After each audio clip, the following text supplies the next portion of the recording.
and welcome to a brand new episode of The Partial Historians. I am one of your hosts, Dr. Rad. And I am Dr. G, and we are in a confounding period. We've been tracing the journey of Rome from the founding of the city.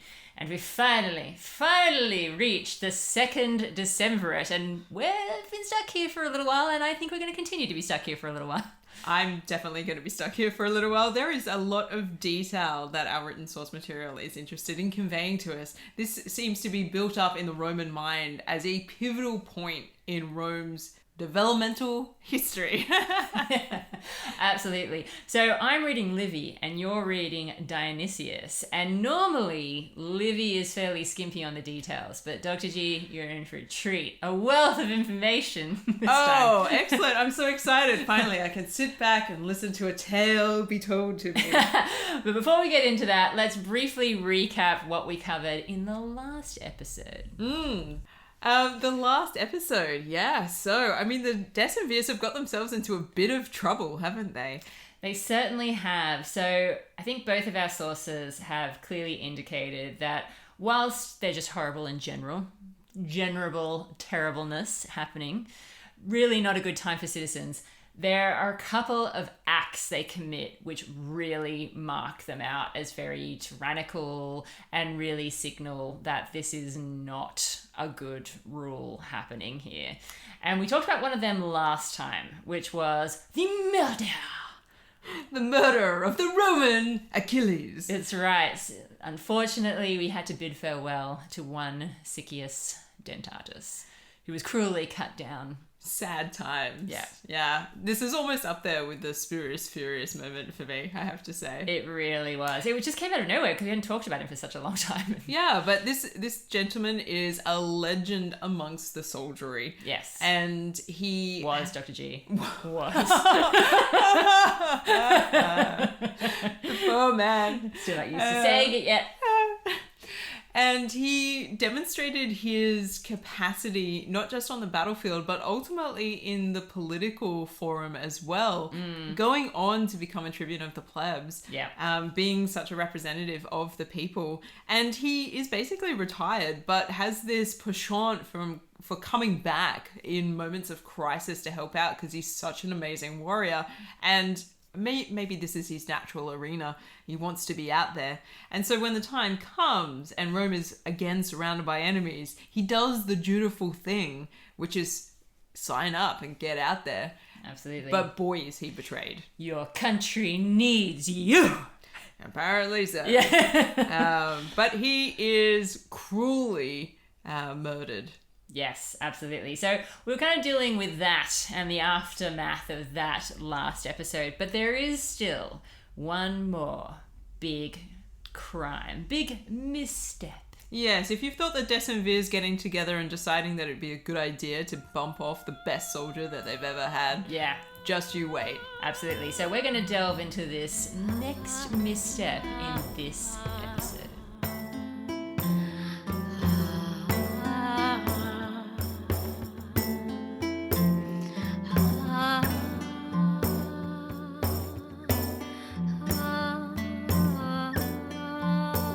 Alright, Dr. G. Now, I know that we're going to be covering very similar territory today because I know that we both do deal with this next crime. But I think there are going to be some little details that set each of our accounts apart. Oh, and this is the part that I find really fascinating. This is where the Roman history happens, isn't it? It's comparing accounts and trying to figure out just why they've taken a slightly different narrative tact. Absolutely. So, I'm very excited, but also sad. Let me explain why. Oh, no. I'm very excited because we actually get to talk about a woman. Oh my God, a woman! And she has a name. I know! Oh my God! I never thought this day would come. It's been such a long time, I feel like, since we've had a notable named woman to talk about. But I am also sad because her story is not going to be a pleasant one. It is bad. Yes. All right. Prepare yourselves. I suppose at this point, I would like to offer a bit of a content warning for everybody. Oh, yes. Actually, true. Yes.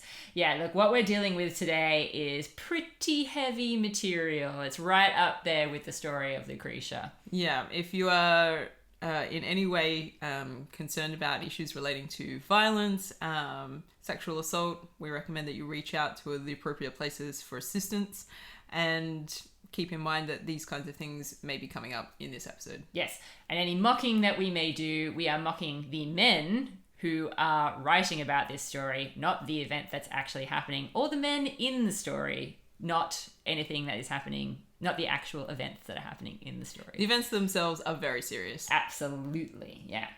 All right, so may I tell you what the name of this woman is? Are we at that please point? do. Yeah, Okay, okay. Let's kick this off.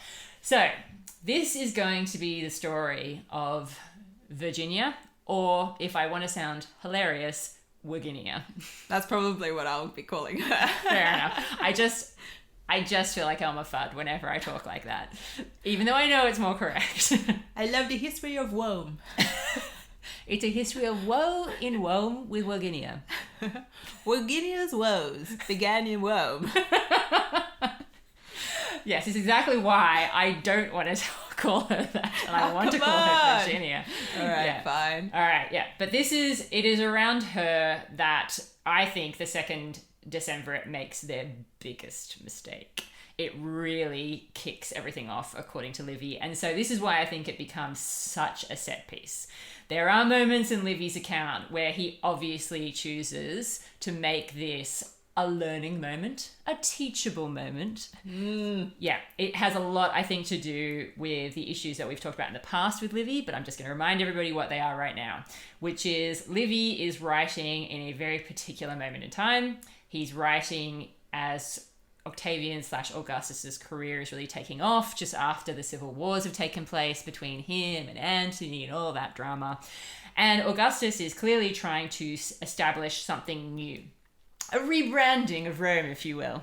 And part of that rebranding has to do with also a return to the traditions that made Rome great. And we can see that in moments like Augustus's moral legislation, okay, which was very much concerned with sexuality, the family, all of that kind of stuff, and particularly concerned with what women are doing or not doing, as might be the case. And I say that meaning not having enough legitimate children.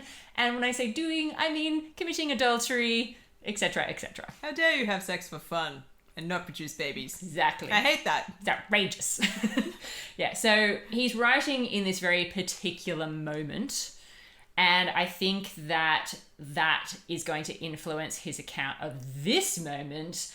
I think he wants to paint this also as a bit of a shift for Rome, where directions were changed, where it's a reassertion of particular morality. It is going to be calling on those sorts of themes.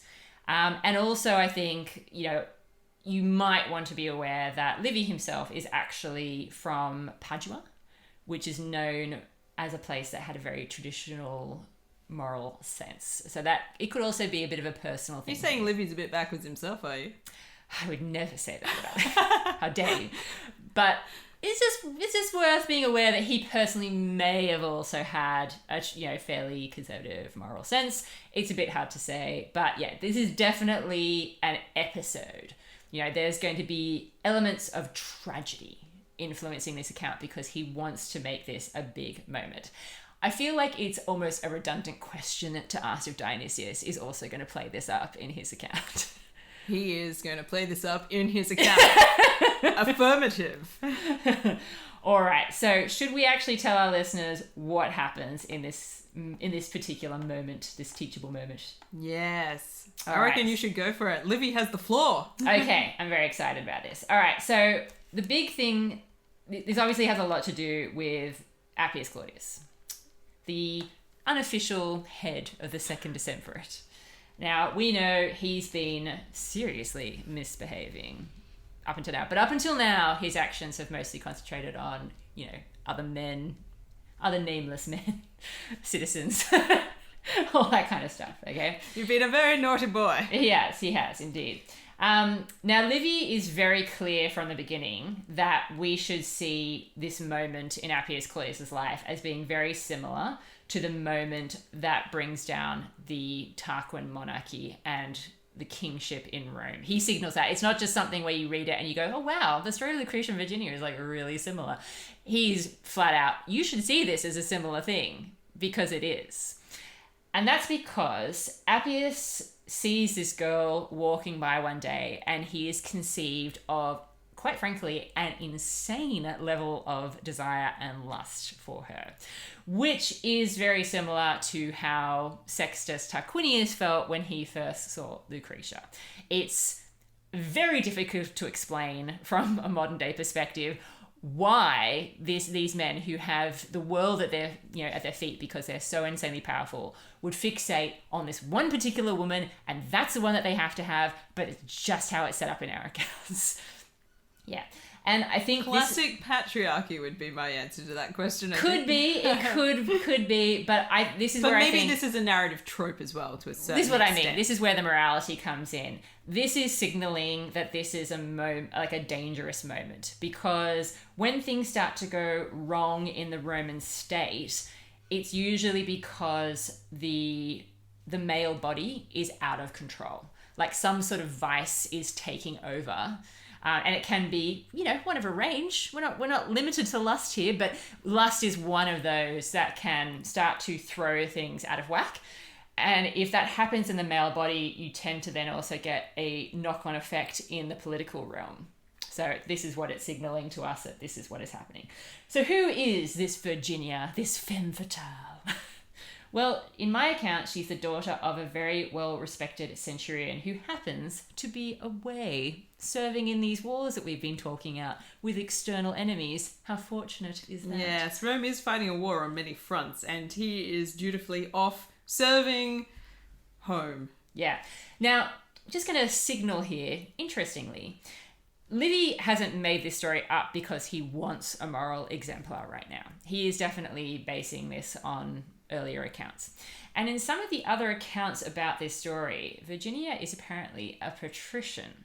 But Livy is very careful to make us aware that she is from a plebeian family in his version of things. Yes, and this will become very important later on for the sort of work that this story is designed to do. Exactly. So if you're thinking, wait a second, does this have something to do with the conflict of the orders? Well, yes, clever listener, you are correct. This is going to have something to do with the conflict of the orders. Now, she also has a fiancé. Yes. She is engaged to the former tribune, Achilles. Ah, yes. So, this is a guy, I have it down as this is Lucius Achilles, who is the son of the first tribune Achilles, who received the tribunician power. So Interesting. He may also be the same one that is a tribune himself. Yes. But there is this sense that there is a lineage here of plebeian representation. Oh, definitely. Yeah. I mean, this is the name that was attached to the law we talked about with the land settlement on the Aventine, which for us was quite a while ago, but for the Romans, actually, it's only about 8 years ago. Everyone remembers it. It's a well-known event for the Romans. Yeah. So definitely, I don't think it's an accident that this is who she's connected to at all. So Appius sees her and decides she will be mine. And so he thinks, what's the best way to seduce this little chickadee? With money, of course. But Verginia, well, she's true to her name, Dr. G. She cannot be bought. Yeah, so one of the legends related to this is that Verginia as a name is sort of derived from virgo, so virgin. Yes. And so we have that kind of like potentially faux etymology, or this sort of like generative idea of a story where her nature is embodied in her name. Absolutely, yeah. I know, it just seems too good to be a coincidence. I think we're definitely dealing with a narrative here. Yeah. But it does not at all surprise me that some of these things could and probably did happen. It's just teasing out like what those things might have been. Absolutely, yeah, absolutely. So Appius then devises quite a clever way of getting around this situation, which is also incredibly evil, of course. So he decides he's going to use one of his clients, one Marcus Claudius in my account. And that client is going to claim that Verginia was actually his slave.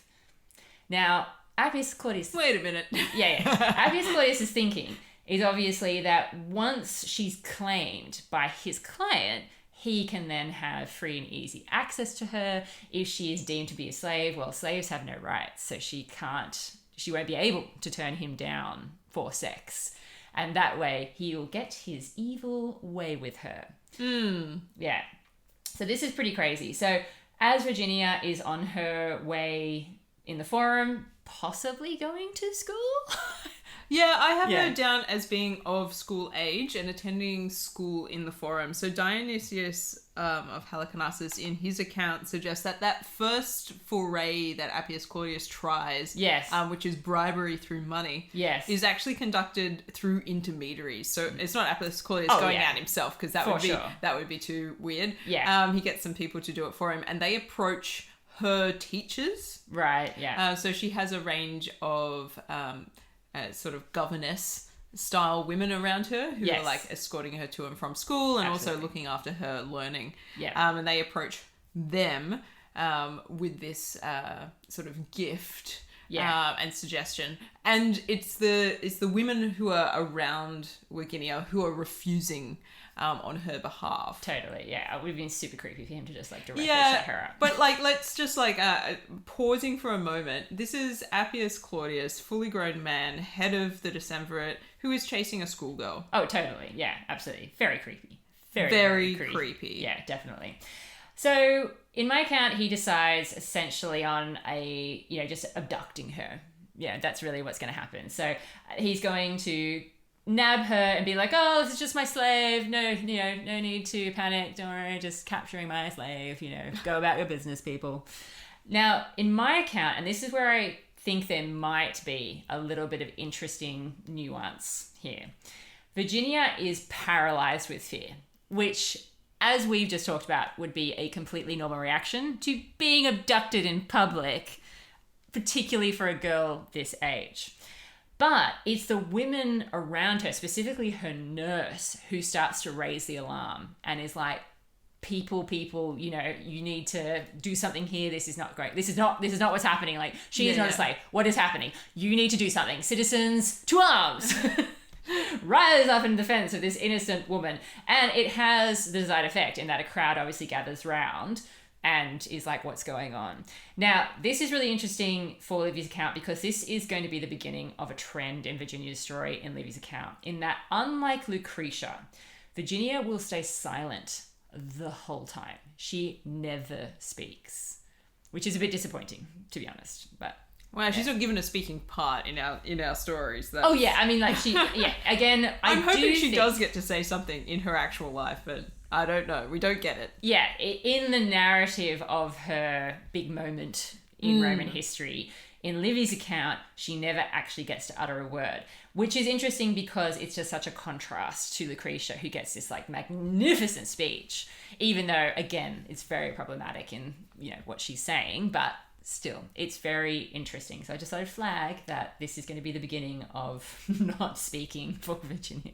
Yeah, and I think this is a good flag. And it also ties into some of like, getting back to the grossness of Appius Claudius for a moment. Dionysius details some of the reasons why it's a problem for Appius Claudius to be in this situation where he desires this young woman. Yes. One, she's betrothed to somebody else. Totally. First issue. Yeah. He's also married to somebody else. Well, I didn't think about that. But, I mean, in Roman dude's got society... a family. Yeah, it's gross. But, like, in Roman society, I mean, men aren't obliged to be faithful, let's be honest. No. But it is flagged by Dionysius of Halicarnassus as a potential stumbling block. For sure, yeah. And you're not meant to be sleeping with citizen women. No. Let's face it, there are plenty of other women that you can abuse for your pleasure. And perhaps the third and most egregious element, as far as Dionysius is concerned, is that if Appius Claudius goes down this path, because it seems like from the outset that his idea is a legitimate union of some kind with Verginia, he's just written the 12 tables, which forbids patrician plebeian marriages. Well, exactly. The irony about this is it. And who put that in there? Was it Appius Claudius, or was it all of his buddies being like, you know what, he's already got this obsession, it's a bit weird, we maybe need a rule about this because you need to save him from himself? Well, that's just it. How long has he been creepily spying on this girl? According to Dionysius, a long time. Ugh. Yeah, he's seen her as a child, and it's developed from there for him. God, this is even worse than I could have imagined. Yeah. So, once the citizens have been aroused to alarm, as you might expect, because her father and fiancé are respected men in the community, they are not entirely friendless. So she does have some supporters who luckily are still in the city who are going to rise to her defense, and they're completely outraged by what Appius is trying to pull off here. They cannot believe that he is A, doing this, and B, being so brazen about it. So we end up going through the courts where Appius's client is going to try and claim that she'd actually been born in his house as a slave girl. Oh, that is a different story. There you okay, go. I'm looking forward to our differences now. There you go. And then after her birth had been snuck into Verginius or Verginius's house, and the client claimed that he actually had evidence for this and that therefore he should just be able to keep Verginia. So what's the version in your story? Oh, such a huge problem. Yeah. All right. So according to Dionysius, the variation is that rather than Verginia being born in Marcus Claudius, this client's household, Yes. actually that slave was sent away, the one that's impregnated, about to give birth to his child, was sent away and was living with Verginius's family. And particularly had been taken in by Numatoria, who is reputedly Verginia's mother, or up until now everybody thought so, but apparently she took in this slave girl, Right. and switched out the baby at birth and claimed it as her own and sent the slave back to Marcus Claudius's household. Right. Sounds like an incredulous story. Well, I mean, when you think about it, what better way to smuggle a baby out of a house than inside its pregnant mother? Nobody's ever gonna know. Where did that child come from? Me. They're like, you weren't pregnant. Shh. Like, well, yeah, so there's maybe there's a bit of overlap there, but yeah, I see what you mean. Yeah, absolutely. So, luckily for Verginia, the friends of her father and her fiancé, in my account, then start protesting that it's super unfair that this trial should be happening because her father is away. And God knows Dad should weigh in on this situation, especially since he's the one that apparently decided to pass her off as his own child. Okay, so in accordance with the law, they're like, you should just wait, okay? Otherwise, if you try and send her off in the meantime, because that's what they're trying to do. They're like, oh, we'll just send her to Marcus Claudius until, Dad gets back, whatever. They're like, no, her honor is at stake here. She should remain where she currently is, which is in her reputed father's house, until the dad gets back. That's what should be happening here. Yeah. This all makes fairly good sense. We do have parallels here, so that's all lining up quite nicely. So I've got a little bit of detail that we end up in front of the tribunal, and obviously Appius Claudius is the nominated head of that tribunal, Of course. and all of his decisions are final. Yes. So Marcus Claudius puts his case to him, and Verginia's uncle, Publius Numitorius, so this is the brother of her mother, rocks up as the kind of the most senior male relative around in Rome at this time. Right. And he's like, okay, well, this is an issue. I'm here to defend her case. Also, we have Lucius Icilius turn up, and, puts his arm around Verginia, being like, I'm with you, fiancé. And she's like, I'm so glad you're here. Wait, does she say that? Now, one can only assume. But he also rocks up with what is described as a strong body of young plebeians. And I was like, oh, that's the moment I've been waiting for. Finally, the young plebeians. We've talked so much about the young patricians. It's about time we got some young plebeians. And it's like, yes, West Side Story is happening now. Yeah. No, look, I should have made that clear. That was all happening in front of Appius in his tribunal. That wasn't just like a casual conversation in my account. So yeah, that we do match up on that point. And and also this argument that's being put forward by Marcus Claudius to the tribunal, which is telling the story about like, you know, how this child was like, you know, passed off as being a citizen child when really they're a slave. She's a lowly slave. And then making the claim that because she's a slave and legitimately I can prove that she is my slave, I claim her as my own. Yeah. And that conversation turning then to Publius Numitorius coming back with the reply being like, well, actually in cases like these, regardless of what the outcome is, because we can't be sure yet, because obviously, you know, the head of the tribunal hasn't weighed in yet, looking at Appius Claudius meaningfully, being like, consider justice while you're thinking about this. But in these instances, it's important, regardless of what the outcome is going to be, that in the interim period, that the person in question stay in the situation that they're already in. Yes, absolutely. That's considered the safe way to do it. Definitely. I mean, like, if they're a slave, they stay in the slave condition. If they're considered free, they stay in the free condition until a decision has been made. It's completely inappropriate to switch this up and assume that things are going to be okay in the interim before the next meeting with the tribunal is called. Absolutely, and that's pretty much how it plays out in Livy as well, in that Appius tries to make this ruling where he says, yeah, no, look, fair enough, we'll send for the father, so off goes the messenger, but in the meantime, she should totally stay with, you know, her reputed master. And that's when, in my account, Achilles and Numitorius show up. And that's when they start protesting. And he tries really hard to like use his lictors to make sure that these men don't get to speak. But Achilles does speak up and says, this woman is going to be my intended wife, and I don't intend to marry someone who is not a virgin. Therefore, she needs to stay in her dad's house where her honor will be preserved. Now, this is where it's really hard to find a man to root for in this story. I was going to say, intended. I was like, really? That's his big claim to defense? It's not that, you know, she might legitimately be a free citizen. It's just that he really just wants to marry a virgin. This is the issue. I mean, men, why? Yeah, this is the patriarchy thing, right? It is all about her worth to them.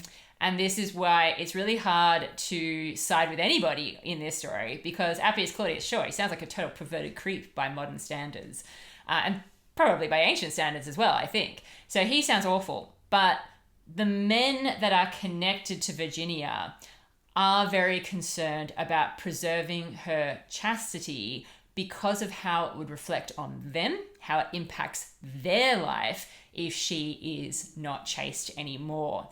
And it's not to say that they're not necessarily saying, look, we hate her and she's a pile of garbage if she's not a virgin, but clearly that has a lot of worth attached to it in this story. Now, this is where the bigger picture comes in as well.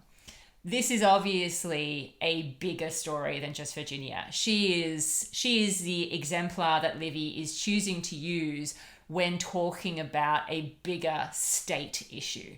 So kind of like with Lucretia and like with other women whose names I won't mention, that's the virgins, it's very much an equation of the impenetrability of the female body, I think, and keeping the Roman state safe. Yeah, and it's pretty clear that with the murder of Dentatus, yes, that we are dealing with a group of people in power that are highly corrupt. They are moving against their own citizens. And this story of Verginia and how Appius Claudius is trying to make a claim around her, it's calling into question the very fundamental elements of what makes a Roman a citizen. Yes. And this hazy area and this sort of cognitive dissonance that comes into play when people see citizens as human and they see enslaved people as objects. And that dehumanization which is possible, that Appius Claudius is now willing to bring into play in order to satisfy his personal physical desire. Yeah, absolutely. And Achilles in Livy's account, in the midst of talking about the fact that, no, I intend to marry a chaste woman, thank you very much, he does also point out to the people that are listening to him, is this where we've come to? You know, you get rid of the tribunes, you get rid of the right of appeal, and we're now living in tyranny where any of our wives and children can just be randomly assaulted. Is that really the state that we want? Is that where we are at?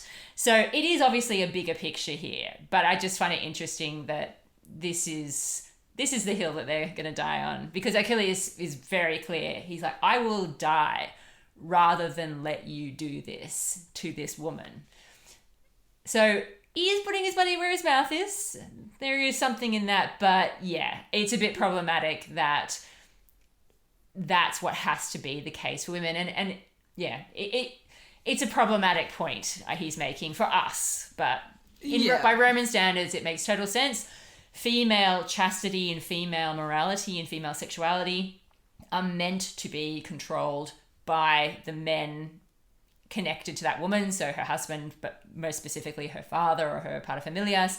And when that sexuality is not being kept in check, it's usually meant bad things for the Roman state. So Achilles is standing up for traditional male values in that he's trying to do what a Roman man should do, which is make sure that his female relatives are in check and living up to the correct standards, and thus also preserving the security of the society.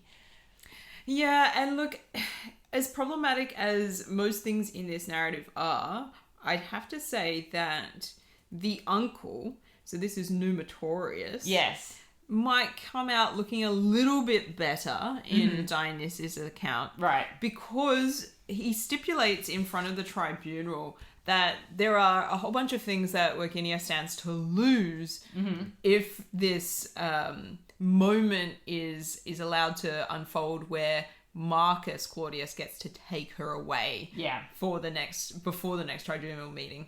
She stands to lose her fortune, first of all, because she's immediately demoted in status. Yes. She would be losing her future husband, a marriage that has already been contracted for her. She will lose her country. Her sense of Romanness will be lost. But importantly, and the one that he sees as the most significant, is that her personal liberty will be taken from her as well. Interesting. So, at no time does he really mention this crucial element that we do see coming through in other sources, and we see prevalent in ancient Roman history, which is that idea of the chastity of the woman being the essential core. He really brings this back in Dionysius' account to liberty itself. And what does it mean to be a Roman? But he does it in such a way that doesn't really foreshadow all of the elements of the virginal body that women are often reduced to in this context. Yeah. And I mean, I should perhaps say he is talking about her being chaste, not a virgin per se, but I mean, it stands to reason that a woman of her standing who's never been married would be a virgin. So that's why I'm kind of mixing up the terms. And we definitely have that sense as well coming through from our fragmentary sources. Totally. Outside of Livy and Dionysius, that we're dealing with virginity here as a concept as well. Yes, definitely. So this, of course, is quite a stirring moment in the proceedings around Verginia, and the crowd start to get restless, to say the least. They're not at all happy by what they're seeing here. Appius obviously senses, danger, and so the lictors start to surround Achilles, and Appius is like, the only reason why you're being this way because you've got tribuneship in your past. It's in your blood to be difficult and ruin my good time. That's why we got rid of you guys in the first place. So he's basically just playing up the fact that, look, you're just trying to make trouble because that's what tribunes do. I will not allow you to do that. I'm Appius Claudius. Uber patrician. Uber patrician. Yeah. Decemvirate times 2. Yeah. However, Appius has clearly sensed from, I think, the reaction of the crowd that it's not a good look the way things are going. The optics are bad on this. How can we change the optics? Yeah. So he decides that he doesn't want to make it look like he's making a decision and thinking with what's in his toga and his subiclia. He's probably not wearing one of those. So instead he decides he's going to be very magnanimous and allow Verginia to remain at her father's house for that particular night. And he gives the father 1 day to appear to state his case. Yes. And this seems to be a classic move from Appius Claudius, because I think in his mind it's one of those, Verginius will never have time to come back to the city. I know, it's like a James Bond villain. You'll never escape from this plot, Mr. Bond. I give you 1 day to return. Is he here? No? Oh, well, okay. Well, guess we'll see. And, like, people are, like, running all the way into Achaean territory to try and find this guy, being like, you gotta get back to Rome, man. You don't have much time. Well, this is where it's a good thing that Rome is not a superpower and he's not fighting on the other side of the freaking world. This is true. This would be a disaster if this was the height of the empire. And they're like, quick, get somebody all the way over to Pontus. Oh, no. Yeah, exactly. So Achilles, of course, his brother and the son of Numitorius, they are booking it to try and get to Verginia sometime. Okay, in the meantime, the client starts asking Achilles for bail for Verginia. Yeah, I know. Once again, bail comes up in Livy's version of things. Interesting. But anyway, Achilles starts stalling because he knows that there are messengers on their way to get Verginius. But her kinsmen start declaring that they are going to help. Okay, so luckily again, the familia, that extended network, comes to the rescue. And so Verginia ends up being released. So that's good. Phew. Yeah, exactly. So Appius is trying to appear patient because, again, he doesn't want it to look suspicious. Yes, he's now decided he's playing the long game. Yeah. Dude. But he sends a secret message to try and make sure that the father, Verginius, is not going to get leave and would be held virtual prisoner in military camp. Fortunately, his secret message comes too late, Dr. G. He's already managed to get out. In my I'm going to pause there and let you talk. So there's some interesting things, some parallels and some differences. I definitely have a moment where Achilles, as the fiance, steps in and starts saying things like, you're not taking her away unless it's over my dead body. Yeah. Okay. And you're like, all right, dude. Classic romantic comedy kind of stuff. It's good. Yeah. But he doesn't really mention the fact that it's he must marry a virgin. He sort of starts to talk to the broader concept, being like, are we really going to allow our women to be treated in this way? Which is more or less what Livy said. Yeah. Where they're all sort of heading. He ends up having to get restrained by the lictors because he's kind of like, no, I'm sticking her to her like glue. Yes. And he's like, you're going to take her, you're going to have to get through me. And Only they had handcuffs in this. And the lictors are like, what about this axe? And they're like, no.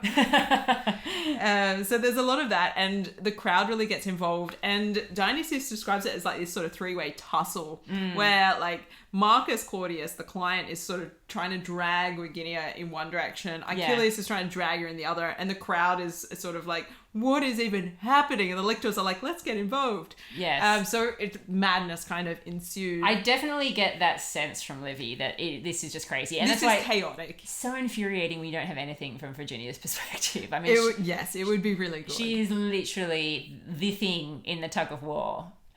Yeah, and she does not speak, or at least she's not given any speaking part in Dionysius. And she's often just referred to as the girl. Right. Which to me is also problematic, but I'll leave that for now. Thank you, Ancient Give Dionysius a pass. So the crowd gets involved. This is when Appius Claudius does his flip-flop, where it's like the optics are bad. Yes. Better get, let's have the case heard tomorrow. Yes. And then we get into this like wild sort of like, the sneaking around business, because the way that Dionysius sort of explains it is that the moment essentially where Verginia gets grabbed for this attempted abduction in the forum in front of everybody. Yes. It's at that point, very quickly after that somebody taps a relative on the shoulder and says, you need to get word to Verginius right now. Oh, okay. So it's not like an official summons. No. Okay. Somebody in the family is like, oh, this is bad. We need dad here. Somebody get dad. To be fair, I feel like maybe Appius had just said the father should be summoned. I don't know if he's actually sent anyone. Yeah. So Appius Claudius, as far as I'm aware in Dionysius' account, has given this sort of 1 day notice. Yes. And this is at the end of this really, like, you know, the whole tribunal has gotten out of control. The crowd's gone wild. Yeah. The lictors are involved. Everybody's chaotic. And he's like, okay, I flip-flop. You know, she can stay with her family for the day until we reconvene tomorrow. Yeah, absolutely. And if Dad's here, then that's fine. Yeah. And so he's expecting from that point that's when the messenger might be sent by the family. But the family's already well ahead of the curve. Right. As soon as she's gotten seized in public, somebody's like, this is bad news. Yes. This is not going to play well. We need Dad here. So he's already gotten he's already received a secret message. Right. From Which is why, somebody in his family. Yeah, which is why Appius' message misses him. Yeah, so he's then gone and approached his commander. So he's sitting as part of the army under Titus Antonius Merenda, one of the other decemvirs. Yes. And they're based down in Algidum, so in the Alban Hills just south of Rome. Right. So it's not very far, but it's far enough. For sure. So Verginius gets this message that, you know, stuff's going down in Rome, you need to get here now. He approaches Antonius and says, look, a relative of mine has passed away, and I'm legally obliged to be the person who does the funerary rites. Can I have a dispensation of leave to go and do that and come back? Antonius, being none the wiser, grants permission. Right. Verginius, sensing trouble, takes the back streets and the back roads. Oh, clever. Yeah, it doesn't take the main road. Because then what happens, which is fortunate for him, luckily. The messenger crosses. So Appius Claudius sends this messenger down. Yeah. But also sends other cavalry. Ooh. Yeah, just in case.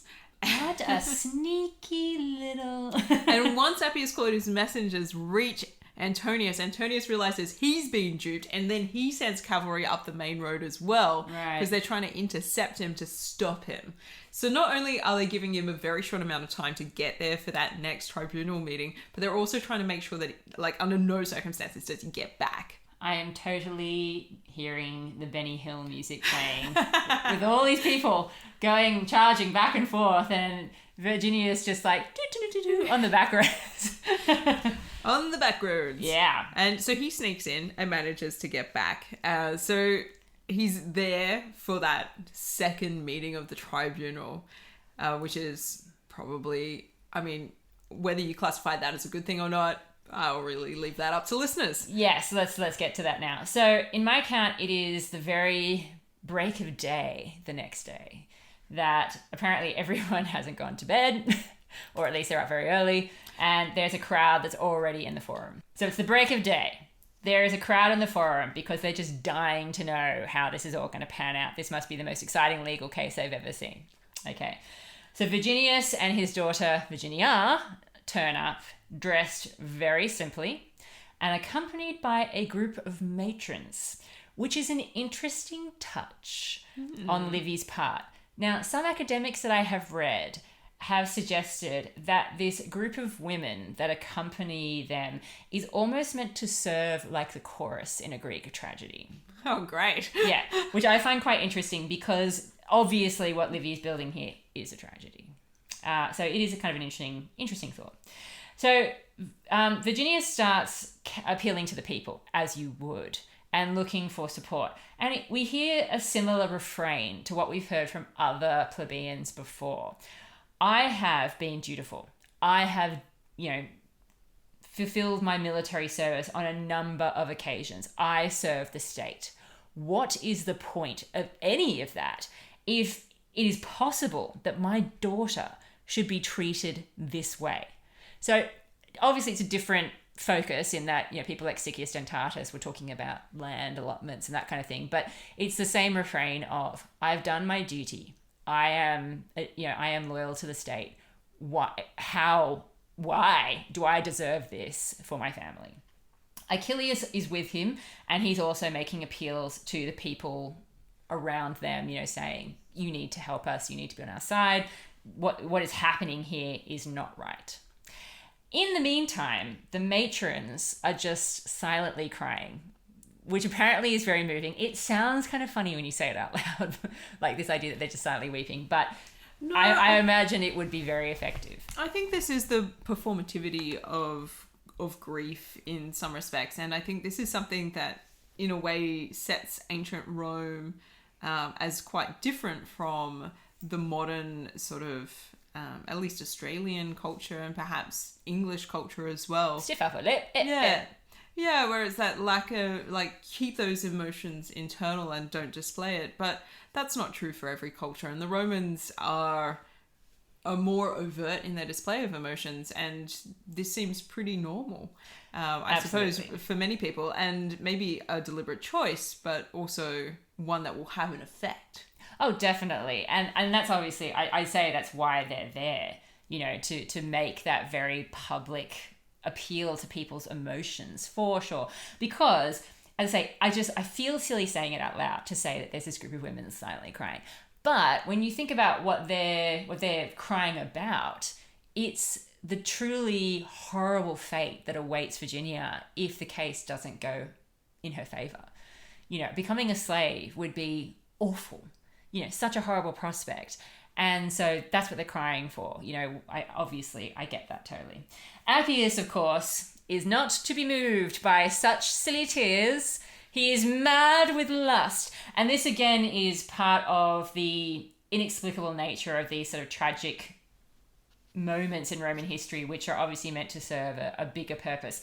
It kind of doesn't make sense that Tarquin and Appius would be willing to pursue their lust to such extremes, but this just goes to the Roman way of thinking about, you know, emotions, particularly extreme emotions, being a very dangerous element and how they can really throw off your political judgment. This is something that we will see time and time again in Roman stories about men.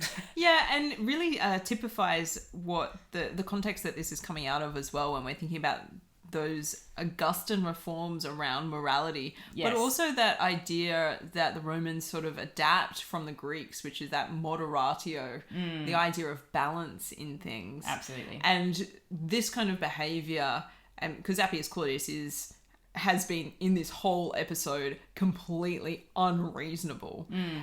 He has allowed himself to live in a way which is suggestive of imbalance within himself. He's not satisfied with the way that his life is. He's desiring things that are beyond expectation. And then the things that he's willing to do to bring that a satisfaction of that desire about is tearing the fabric of society apart. Absolutely. And this is typical behaviour for the character of a tyrant as well, which obviously is what Appius is meant to be embodying. He just gets worse and worse with every episode. It's hard to believe that at one time he was laughing and... This guy used to be popular, you know? I know. He used to be a darling of the people. Just goes to show people. You can never tell. Yeah. So, what ends up happening is obviously the tribunal, you know, gets into action and Verginius starts to make his protest when Appius interrupts him and says, you know what? I've made my decision. This girl is clearly a slave. Now, before I go any further, Livy does one of his little interesting moments here, which I feel like I actually have to read. He says, the discourse with which he led up to his decree may perhaps be truthfully represented in some one of the old accounts, but since I can nowhere discover one that is plausible, in view of the enormity of the decision, it seems my duty to set forth the naked fact upon which all agree, which is that he decided that Verginia was in fact a slave. Which I just thought was interesting. It's just one of those little tidbits that Livy throws in there and then about the fact that he is using source material, that he is trying to find one that he trusts, but that even he can't find one which seems to actually make sense. You know, he can't actually explain why Appius is acting in this way. And that I just thought was fascinating. Whereas Dionysius will tend to just dramatize around it to create a narrative that will sort of fit the bill. And he takes this in a really interesting direction. So they have this second tribunal meeting. Right. And Marcus Claudius is allowed to speak his piece. So he tells this story and that he's come into. And that's countered then by Verginius speaking to how disturbing this story is and how late it's come out and how odd that seems considering he's brought all of these witnesses. And this might be a reference to this group of women as well. For sure. Reliable women who witnessed the birth. And that would make sense because it would be women who would be present, not men. Yes. Women who witnessed the birth and also can attest to the fact that Pneumatoria breastfed this child. A thing which would not have been possible if she had not also been pregnant. And also that she had no reason to go down this path. She had borne children before. It wasn't like she was incapable of bearing children. Interesting. Also, if she wanted to take into a child into her home, one that was not from her own loins, wouldn't it be smarter to take one of another freeborn woman so that this question would never come up? Okay. And also to take a boy because they're the preferred children. Nobody in their right mind would choose a daughter. Once again, thanks, Verginius. You want to be on his side. You want to be on his side. Then he comes up with that story. But anyway, this is all part of like his plausible argumentation that Dionysius creates for him. Which for the context, unfortunately, makes sense. And yet, so the story that Marcus Claudius is telling is one where he's like, look, this is the story that I've heard. It's very reliable. We know from the way that Dionysius and Livy have framed this that this is a story that has been made up between Appius Claudius and Marcus Claudius to bring this thing about. Absolutely. And what Appius Claudius does in Dionysius' account is sit there and be like, I hear you, Verginius. I understand what you're saying. Also, I hear what Marcus Claudius is saying. And the thing is that I can verify his version of events because I too had heard that story. I'm one of the reliable witnesses to that story. When Marcus Claudius says there are witnesses who can back that up, well, I'm a Claudian and I can back that up. Well, isn't that convenient? And so I rule in favour of Marcus Claudius. So many problems with that. So many problems. Well, okay, so this is the dramatic moment now. This is the cinematic apex of this account. So Marcus Claudius goes forward now to claim his slave, Verginia. The matrons are really bawling because it's actually happened. Verginius, of course, is shouting at Appius, saying things like, I didn't pick you to be the husband of my daughter. It was this dude, Achilles, who I picked. You can't do this, that kind of stuff, which you would totally imagine he is saying, of course. Appius is just absolutely losing it right at this stage. Forget about optics. He's mad. Mad with lust, of course, but also just mad. And so he's yelling at Achilles, he's, yelling at Verginius, saying, how dare you guys, speak to me this way. And he also reports these rumours of seditious meetings that were held the night before. Presumably what he means is her family got together and were like, what are we going to do? Yeah, how do we get out of this? This seems like a disaster. Yeah, but he of course is spinning it to be some sort of plot against the decemvirs, some sort of plot against the state, that secret meetings are happening. And Appius himself decides he's actually going to come into the forum with armed men because he needs to be there to keep the peace. I think it's clear that the crowd, the matrons, they are definitely trying to resist Verginia being actively seized. Absolutely. And so, they're ordering that silence. Oh, yeah, good luck with that. Yeah, they're ordering silence. They're ordering for the lictors to permit the seizure of Verginia to take place. They order for the crowds to part. And the crowds, with this threatening presence there, do start to give way and part so that Verginia can actually be seized. Verginius at this point tricks Appius Claudius. He says, look, I just need to speak to my daughter. Oh, not to my daughter, I guess, but you know what I mean. I need to speak to Verginia. He seems to trick Appius Claudius into him going along with this verdict, like that he's actually going to accept this. So he takes Verginia aside to have this final word, and he stabs her. Stabs her to preserve her freedom. I'm going to pause there at that very pivotal moment and see what Dionysius has to say about this incredibly dramatic moment. This is shocking. So shocking. Yeah. I cannot emphasize that enough. I do have a moment where Virginia speaks. Ooh. Yeah. Okay. See, I knew there was going to be this difference. I don't have words essentially being placed in her mouth. It's not a direct reported speech. Because Okay. Dionysius does slip into that sometimes when For he sure. likes to be rhetorical. Yes. But we do have this moment, like, as you described, this chaos that erupts in the forum where Appius Claudius is stepping down from the spot where he's delivering the tribune, the tribunal stuff, stepping into the forum proper with the lictors, being like, Marcus Claudius, I'm going to send these 12 guys to, like, make sure this gets done. Yes. The crowd is just frantic. Yeah. Verginia pleads with her father in the sense that she is kissing him, clinging to him, Ooh, seeking his protection, essentially. Which seems like a very natural reaction. Yeah. You know, she's distraught. She wants to be held by her father. And Verginius at that point asks Appius, because things are looking like, you know, more and more militaristic all the time. Yes. Can he embrace his daughter for the last time as a free woman? Ooh, interesting. And to just say goodbye properly. And Appius seems to think that, you know, maybe that's going to be okay. That's a good optics. Yes. So he's like, sure, you know, say goodbye. It's your last chance. Assuming that everything's pretty much in hand. And Verginia is kind of like so distraught that she's almost fainting, and she's being held up by her father essentially, and she's crying. He's kissing her in her hair and stuff like that, and then he sort of like pulls her gently in the direction of a butcher shop.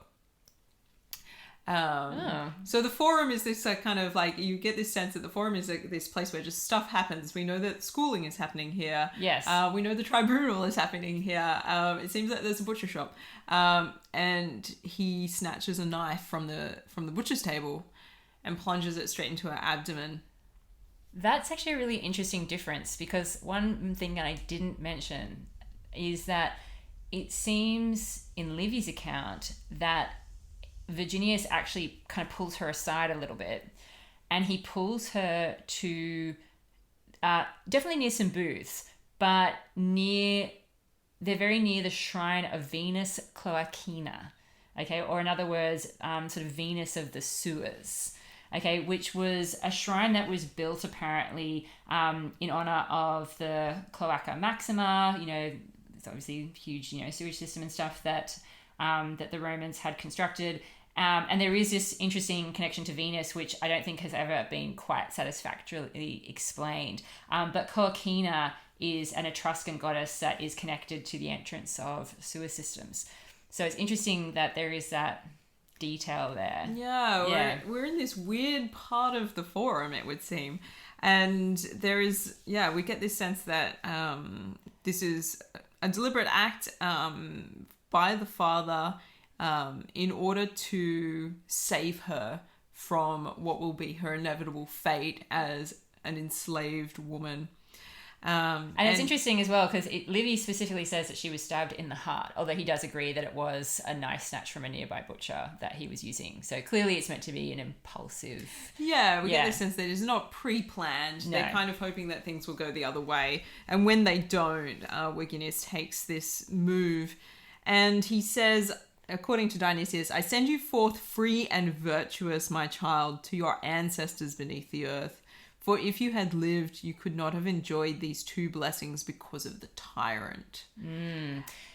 In Livy's account, he says, thus, my daughter, in the only way I can, do I assert your freedom. Robust. Yes.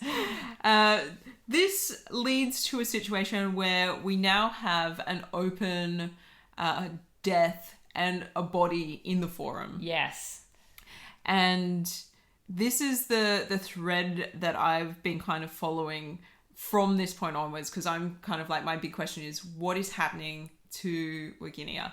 Where what is happening, because her body ends up becoming a bit like a prop. Yes. From this point onwards. Well, and I think this is probably a good moment for us to kind of wrap things up, and we can unpack the aftermath a bit more in the next episode. But yes, definitely, obviously, all hell breaks loose when Verginius decides to make this move and kill his own daughter. And Appius, of course, makes orders that he should be seized immediately. But Verginius now is armed. He's obviously probably absolutely pumped full of adrenaline. And he apparently sort of fights his way through to the city gate, along with a whole group of people who have decided to join him and be his supporters. Probably were already his supporters, obviously. Okay. And Achilles and Numitorius end up gathering up the body of Verginia and displaying it to the people. And this, of course, is again where the matrons come in. So the matrons are lamenting, what is happening. They're saying, was it on these terms that children were brought into the world? Were these the rewards of chastity? And they're making these very dramatic statements of grief. So this is where I suppose that sort of almost choral element to their role in Livy comes in. It is almost like a tragedy. Men of course, are completely outraged. They are talking about the fact that, oh God, wouldn't it be great to have some tribunes right now, or the right of appeal. So again, we come in with that theme of what is actually happening here, about this being part of the conflict of the orders. But definitely the moment where Verginia's body is being displayed to the people, it just smacks of Lucretia's body being used in a similar way by her menfolk. When she decides to commit suicide, her body ends up being displayed in a public place to try and rouse the people to stand up to the tyrannical behaviour of the Tarquins, and to get rid of the monarchy. So clearly there are meant to be parallels here. Oh yeah, for sure. So Yeah. I think, I'm definitely going to come back to this. I think this is a good spot to wrap things up. Because I think there are some major differences and interesting details that are coming through in Livy's account versus Dionysius. And I definitely don't want to go beyond this moment of the moment of Verginia's death too far, because there is a lot more to come. Absolutely. Well, on that rather somber but dramatic moment, that means, Dr. G, that it is time for the partial pick.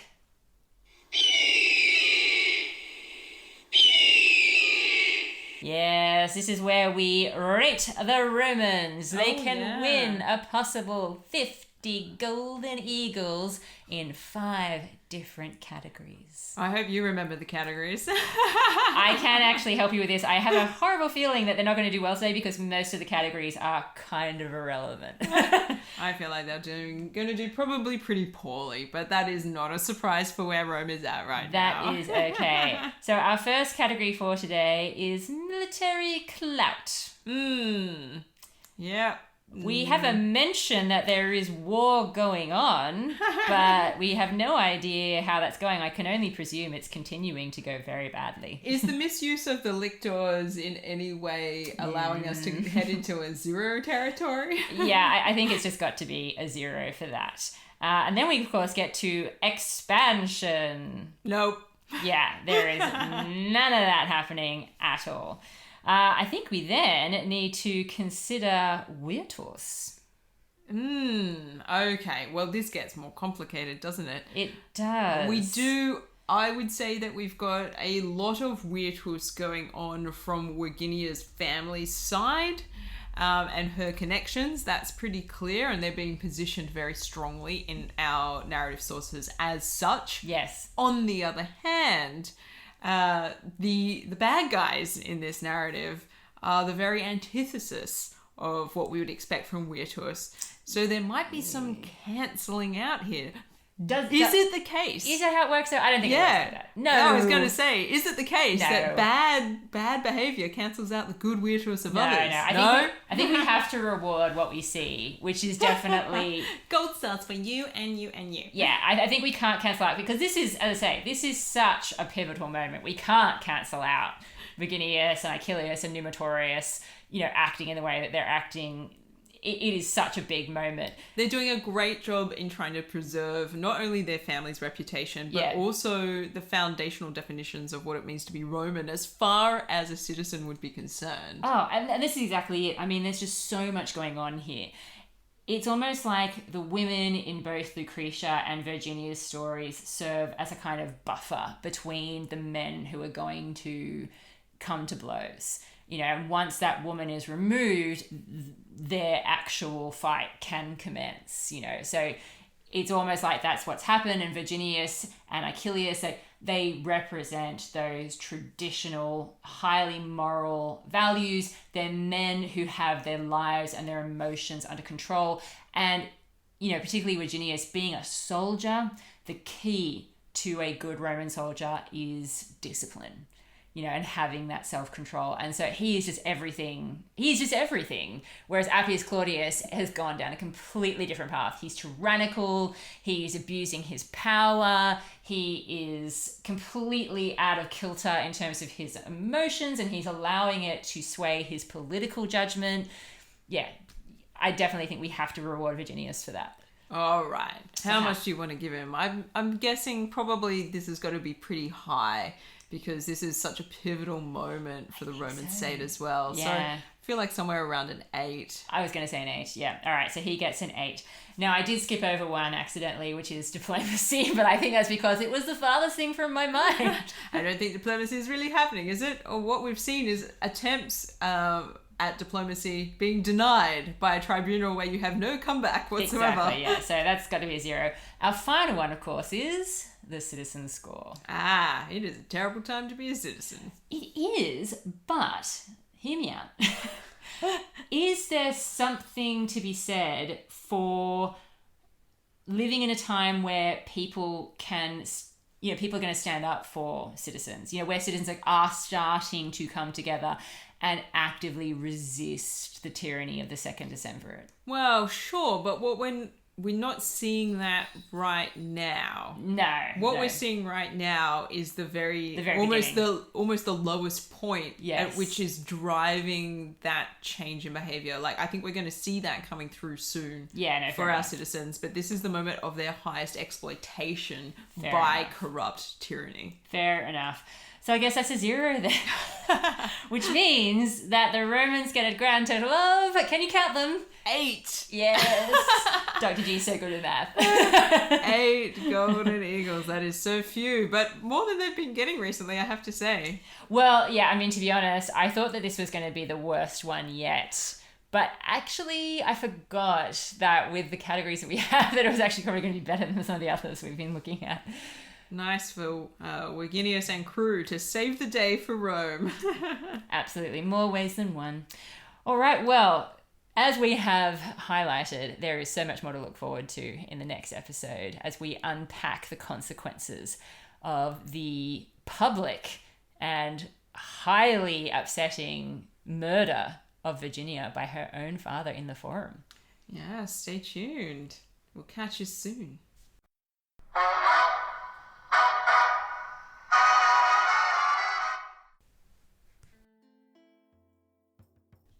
Thank you for tuning in to another episode of The Partial Historians. It's Dr. G here, and I am here on behalf of Dr. Rad and I to send a big shout out to all our patrons. We send our very special thanks to our stalwarts, Sean, Roman, Sharon, Joel, and Savannah. These amazing peeps have been champions of our work for a long time, and we send you oodles of gratitude. Supporting our work on Patreon gives you early access to special episodes, including interviews with scholars and people working to make their mark on history through engaging with the ancient world. Our supporters also gain exclusive access to posts where we discuss classical reception and other fun ancient topics that inspire us. If you're a teacher, you may find our educational resources handy as well. We have a shop on Gumroad, currently featuring a poster exploring the life of Agrippina the Younger. Thanks again to all of our patrons, new, old, and in between. Your support really does improve the quality that we can bring to this podcast. Thank you for helping us.